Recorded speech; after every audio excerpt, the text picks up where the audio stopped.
ஆம், வெளிநாட்டு நேரடி முதலீடுகள் என்றதை உள்வாங்குவதற்காக அல்லது வரவேற்பதற்காக முதலீட்டு சபை, போர்ட் ஆஃப் இன்வெஸ்ட்மெண்ட் என்கின்ற முதலீட்டு சபை ஒரு சிங்கிள் விண்டோ ஓப்பன் பண்ணி வைத்திருக்கிறது. அதாவது ஒரு ஒற்றைச்சாளர நடைமுறையினை அறிமுகப்படுத்தி வைத்திருக்கிறது. அந்த ஒற்றைச்சாளரம் என்றால் ஒரு இடத்திலே எல்லா வேலைகளையும் செய்து ஒரு முதலீட்டாளர் இலங்கையிலே முதலீட வருகின்ற போது அவருக்குரிய அத்தனை வசதிகளையும் செய்து கொடுக்கின்ற ஒரு போக்கு அதன் மூலம் எதிர்பார்க்கப்படுகின்றது. அது நடைமுறையில் இருப்பதாக பிஓஐ சொல்லுகிறது.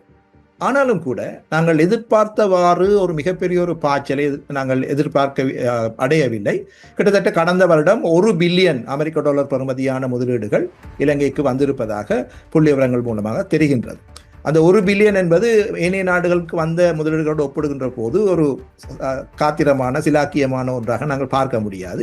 ஆனால் ஒரு வீழ்ச்சி அடைந்திருந்த ஒரு நாட்டிலே இந்த மீட்சி பெறுகின்ற போது $1 பில்லியன் அளவிலே வந்திருப்பது என்பது சற்று ஒரு ஆறுதல் தருகின்ற விஷயமாக பார்க்க முடியும். ஆனாலும் இன்னும் கூட இலங்கையிலே முதலீட்டுக்கு உகந்த சூழல் இல்லை என்பதை அண்மையிலே இலங்கைக்கு விஜயம் செய்த துருக்கிய அமைச்சர் ஒருவர் நேரடியாகவே இலங்கை அதிகாரிகள் முன்னர் சுட்டிக்காட்டிவிட்டு சென்றிருக்கிறார்.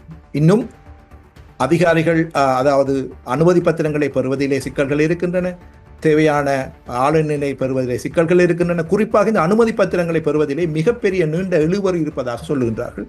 அதே போல இங்கே வந்து ஏற்கனவே முதலீடுகளை மேற்கொண்டவர்களும் கூட இந்த ரெகுலேட்டரி ப்ரோசஸ் என்பது மிக மிக கடினமானதாக இருப்பதாக சுட்டிக்காட்டுகின்றார்கள்.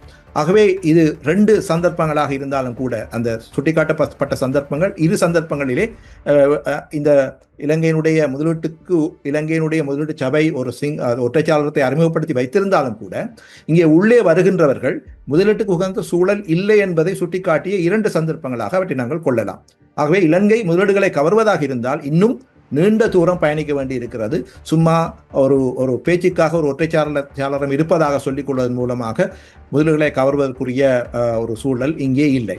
ஒன்று அதிகாரிகளுடைய அந்த நடத்தை, 2வது இலங்கையிலே முதலீடுகளை செய்வதன் மூலமாக ஒரு லாபத்தை ஈட்ட முடியுமா என்கின்ற ஏனைய பொருளாதார புறச்சூழலையும் பார்க்க வேண்டி இருக்கிறது.